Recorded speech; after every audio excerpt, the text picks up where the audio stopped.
Hello, this is going to be just a quick update on a new addition we've added to our process of applying for a brand new account on SRS. Um, the overall login screen is the same. However, once you get to the point where it's asking, are you a registered user and like to log on, or so forth. But the option that we've changed, or the section that we've changed, is the one that says here, I'm just getting started and like to submit a new account request. This will just show you some of the little differences that we've added with that. So the first part I'll do just to get to the new screen is I'm going to select this option. I'll hit continue. At this point, you'll see that it looks a lot different than it did before. Before, we used to have a long scrolling screen that had a full description of all the different privileges that we have on SRS. We've replaced that long listing of privileges that maybe was a little harder to read, and it probably was required a little more scrolling than was necessary. So we replaced that system with a little mouse over system. So you see, when I put my mouse over the district manager option, I get that full description over to the right there. Same thing with associate district manager, school manager. So each one of them is going to have the description just to the right. So you notice I don't have to do any scrolling or anything like that. Typically what we would do is I'd hit case manager. I have to scroll my screen over a little bit. I'll just select case manager just as an example. Then I'll hit the next button, pretty much like we've always done. The next step, though, is it's going to ask me for the county that the school district, the school district I'm applying.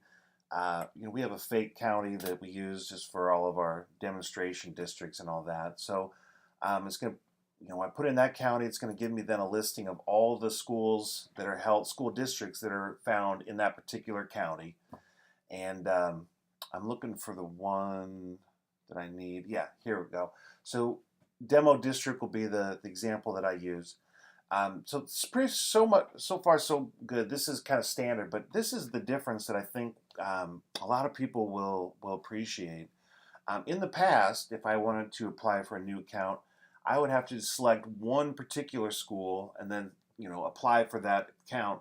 But if I'm somebody who's going to work in maybe 5 or 6 or 7 different schools, school buildings within a given district, then I'd have to go back log into my account and keep going through the new privilege option on the personnel tab, and it could apply for each of those additional privileges separately in kind of a repetitive way.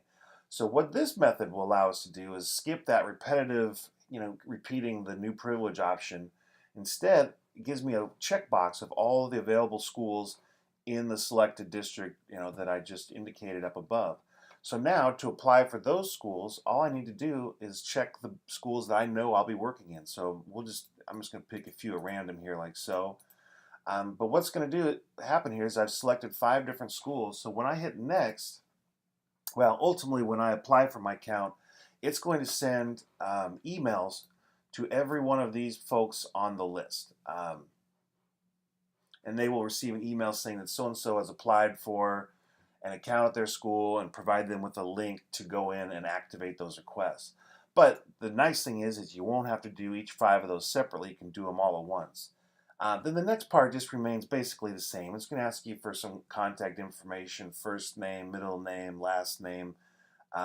You are not required to put in a middle name, although you do want to put in a first and last name, city address, city, select Nebraska from the list.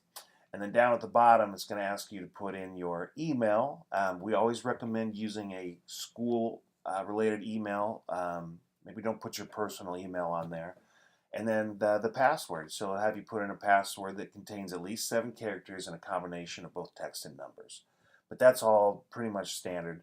But that is basically what we've got, and I think that will make this a little more efficient process for new staff coming in. They can get their privileges that they want all locked up right from the start, and save a little bit of repetitive work. So hope you enjoy this, and if you have any ideas and ways for us to improve it, please let us know. We are always looking to get better. Thank you.